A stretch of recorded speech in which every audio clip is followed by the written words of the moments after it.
Welcome to my show, which is as yet untitled. This is the show with no idea what it's doing, or a beginning, or middle, or end, or any of the rules. We haven't got any topics or agenda, but we will come up with a title. In order to find a title, I will need some help. So please welcome my guests.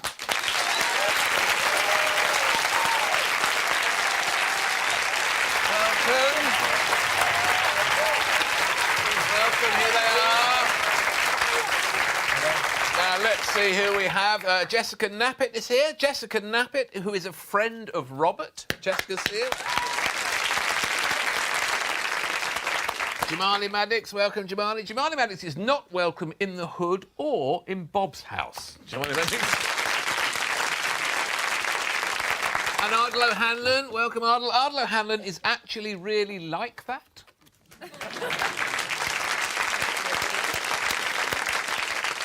And Melanie C, great to have you, Melanie. Melanie C was very attached to her Madge and has done a bit of light fingering.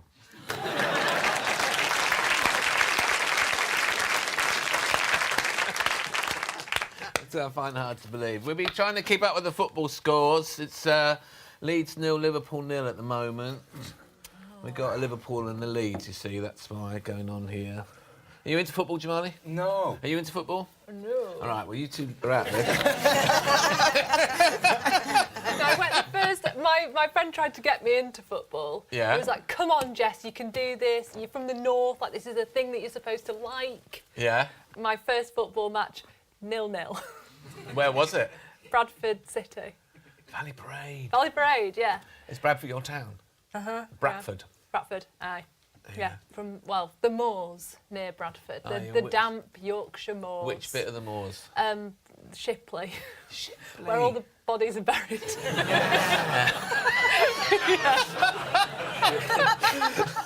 Yeah, we made our own fun. Bradford has the biggest sewage works in the world or something, isn't that right? I mean, that's the only thing I know about Bradford. It has... Esholt.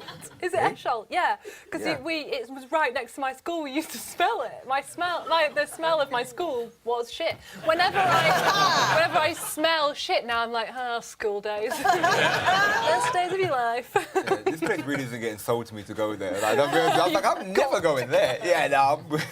It sounds terrible. Oh, well, I'm sorry about the sewagey school days. Yeah. Well, don't be sorry. It's also the curry capital of the north as well, isn't it? Yeah. Which is, That's I don't know true. if that's... They're connected. Yeah, you can get an excellent dinner and some fine sewage. It's lovely and cyclical, isn't it? Yeah. How did you meet all the Lady Garden members? Oh, at university in Manchester. Did you? Yeah. And they from all... Jessica used to be in a sketch group called Lady Garden. Yes. 6 young women, all in the Lady Garden together. Yes. Yeah, we couldn't fit in a car. That's it was difficult. a total disaster. So one of us had to leave. It was me. Yeah. Yeah, we used to go. Yeah, we once. The highlight of my Lady Garden career was that we played Glastonbury. Yeah. Yeah, and I was Cool. really, really excited about that gig. I was very nervous before we were about to go out. We all were. So I decided to take it upon myself to tell the rest of the girls that everything was going to be fine. So I said, come on, guys, let's just, use the nerves and we'll just go out there and we'll smash it. But I completely forgot that I was mic'd up. Everyone could hear that outside in the town. Backstage. So I just heard this, go out there, use the nerves, and smash it. And everyone was going, shut the fuck up, shut up. And then we got out onto the stage and our theme music to come out to was supposed to be the Foo Fighters. It was supposed to be like a big smashing rock song. And they'd swapped the CDs round by accident, so we came out to the Newsnight theme music. This is the worst gig ever. And then we got out there and there was 6 people in the audience, which was the exact same quantity of people that were in the sketch group, which is when you know it's bad. Do you ever do that, you lot? Have you done it yourself, solo? I haven't done Glastonbury. I'd love to do it. It's great. You're going to love it, Matt. I've never actually even been. I've never been. I've done Isle of Wight Festival. I've done a few. I did V99. That's going back, but that was my first ever solo gig. That sounds like a sci-fi film. Yeah. But it was the first time, and I didn't expect this at all, but there was quite a lot of people there there's a lot of people there to watch me, I think, out of intrigue, but there was quite a lot of people who didn't really want to see me. So it was my first experience of having piss thrown at me. Oh. Yeah. Wow. Yeah. But, you know, from that moment on, things got easier. It was great. Did they normally throw the piss at the other girls? Is that... I was the only one there, they had no choice. But no, I'm hoping to do Glastonbury. But yeah, I mean, back with the Spice Girls, pop acts didn't really do festivals. They were either rock festivals or folk festivals or, you know, it was a different time, wasn't it? Yeah, it was. It was. Back in the 90s, you I know, had back in the a old days. weird experience at a festival. No, it's not really a weird experience. It was my only taste of that kind of thing that you've experienced, you know, where I was actually on stage with a band. I mean, normally I do comedy tents in front of a few hundred people at lunchtime or something. But, so this was one where, you know, Moby, the rock god. Rock? Sort of. The dance rock person. Oh, that's downgraded it pretty quick. That guy, the pretty good muso. He was the second headline act at a big rock festival called Slane Castle about 10 years ago, and you two were headliners, and this was like there was 80,000 people there, and he was a big fan of a sitcom that I did years ago called Father Ted, and I knew this because I had been at a comedy festival in New York, and there was one little event which was a Q&A about that show, and there was 40 people at it, and he was one of them. And he was sitting there just asking all these like really nerdy questions about Father Ted. So about a year later then, he's in Ireland at this big, massive festival. And he asked me to sing a song from the show on stage in front of 80,000 people. It's a song called My Lovely Horse. Yeah. Oh my God. Yeah, I was so terrified. I mean, really, you know, you're used to playing crowds, you know, stand-up crowds around the place, and, you know, big crowds sometimes, but, like, I never experienced anything like that. I remember Ireland were playing Holland in a World Cup qualifier that day, so my initial reaction was, I can't do it, because... You're watching the match. I was watching the match. And so he said, no problem. He as soon as the match was over, I got into a helicopter with him, and we swooped down from Dublin down to Slane, about 40 miles away, swooped in over the 80,000 people and the castle, and it was such an amazing experience. You guys experience this every weekend, but like, this was a massive thrill, but it was also terrifying, because what happens is the energy is so weird that I went blind and I went deaf momentarily. And I have no memory of the actual experience of singing the song in front of the 80,000 people. How does it go? Well, I don't even know how it goes. My lovely horse. Running through the field. Melanie, do you know it? I don't, unfortunately. Oh, God, we've got a singer when she doesn't know it. So you have no recollection at No all? recollection of it. And there's no footage of it. No, that's what I was going to say, no Yeah, footage. there's no footage. What Yeah. a life is no Shame. different. You could be making it up. Yeah, I could be. It's a weird dream. It was really amazing. I mean, and we hardly spoke like at all, because, you know, in the helicopter you can't really talk anyway because it's really noisy. And then the next thing I'm thrown to the wolves out there, and it's like, it's so weird. I shrunk up there. You know, you just kind of like, you just feel so slight and so. But the energy, the noise, the waves, like you can hardly stand up.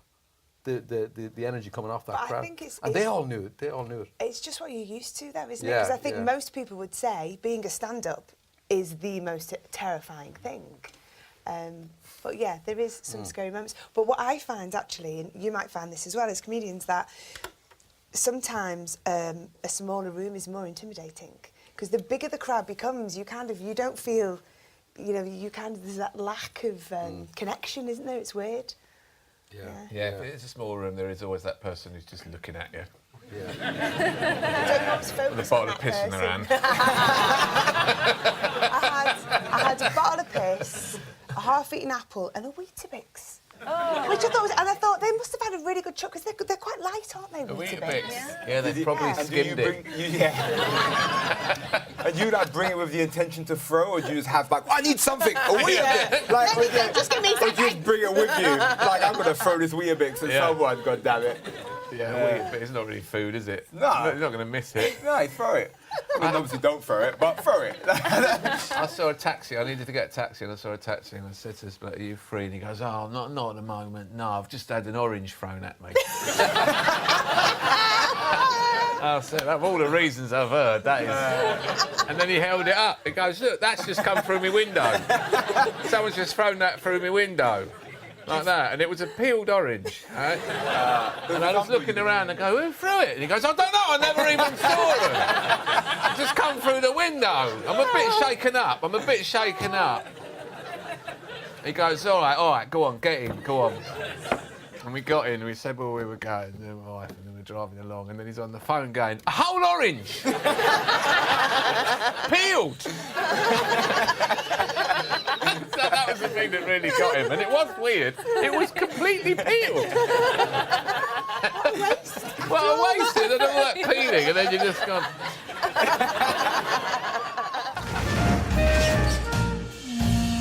You can watch the rest of this episode on UK TV Play. And now for some extra stories that didn't make the show. Jessica Knappett. Yeah, I was just... Well, Go on.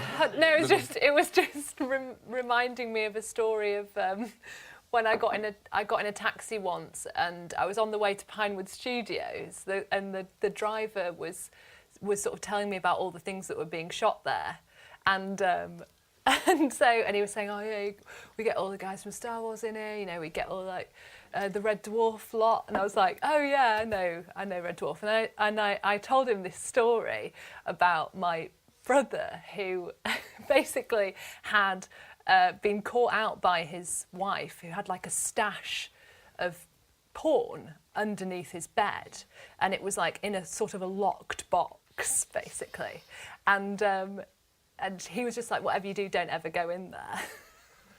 And one day she was just like, I don't care, I'm just going to see what the fuck's in here.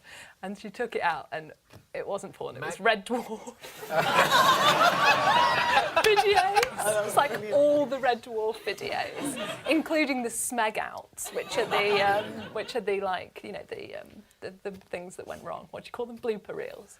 Anyway, so I told the taxi driver this story. And he was like, oh, God, it's brilliant. I can't wait to, I'm going to tell Chris Barry when I see him or whatever. And then like a couple of weeks later, my sister-in-law, my brother's wife, gets in a cab to Pinewood Studios because she works there. The taxi driver tells her that's yes, that's my husband. So the story's just doing the rounds, as is yours. Did she check that they were actually Red Dwarf episodes, or were they just in Red Dwarf boxes? God, I didn't even think of that. Well, I'm not checking. The pornography videos are a dying breed. I don't know what you call them. They're dead now, aren't they? They are dead now, I really. assume. Yeah. I said, yeah, but I say, are they? No one told me. We've got the internet. I might have still the only dude buying them. There's one You full. got a library. Yeah. Yeah, I've got to open up the library. Being in Copenhagen, I was doing some job for Channel 4 when I was in Copenhagen, and I had an afternoon off, and I went, and there's a Blockbusters. I don't know why I was ambling around. Not a very good tourist. You're gonna run a film. I'm in Blockbuster Video. I feel safe in This little Blockbuster I wandered in. And then there was a stairway down. Oh, it was a big Blockbuster, this one. I went downstairs. And then it was porn, hardcore porn, and I found myself down an alley, just a narrow... the corridors got narrower and narrower, and the shelves got higher and higher and more densely packed, and I was in what appeared to be the angry gay porn section.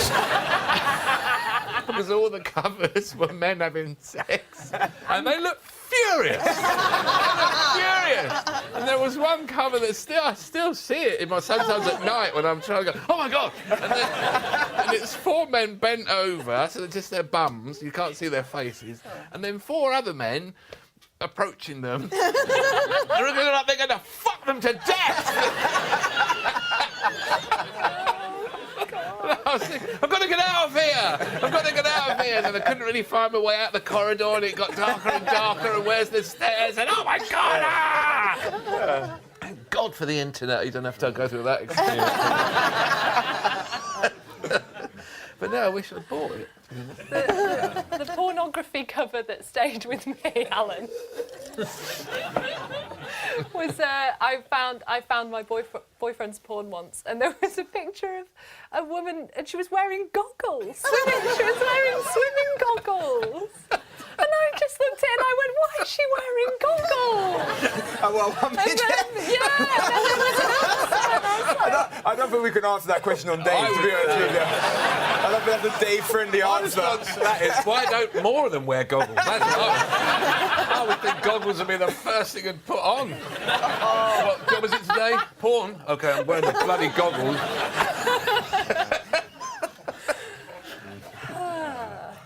Anyway, Jessica, I want to know about you cancelling the ambulance. That's what I want to know. oh, about. right, OK. OK.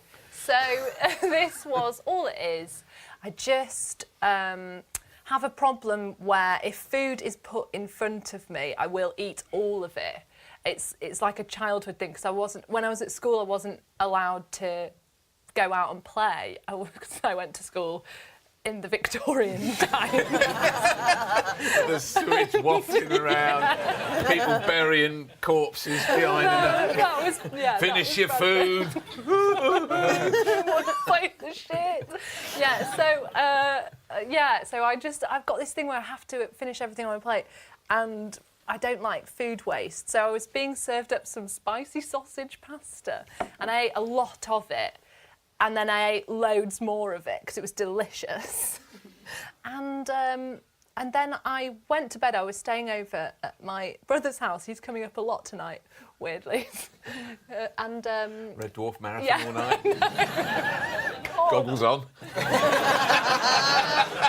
Oh, God, this is so bad. I've never watched this before. I didn't think it was like this. Oh, God. I could have said anyone else. I don't know. Anyway, but so I'd eaten all this pasta and I'd gone to bed, and I woke up in absolute agony. I was in so much pain, and I sort of knocked on his bedroom door. I feel really bad. I've got terrible stomach cramps. Please, can you call an ambulance? It's really, really bad. And so basically I was like writhing around on the floor in the kitchen, and he was like, this is okay, I am going to call an ambulance. This is really, really serious. So he called an ambulance. He was like, OK, it's on the way. And I was just like, it was really, really horrible. And OK, I am prone to a little bit of drama. But anyway, so the ambulance arrives. And Ben's like, OK, the ambulance is here. OK, we're gonna have to move you. So he picks me up. He goes to reach out. Just as he picks me up, I just let out the most enormous fart. Long, and with eye contact sustained. Like, forever and ever and ever and ever. You get the idea. Oh, well, I've got James Herriot in my head. I don't know. Yeah. And he just goes, thank you. Like that? Yeah. That sort of... Forever. Yeah. Oh, that must have felt good, though. Yeah. And then he just goes, do They all you went, want me that to... reminds me of my school days.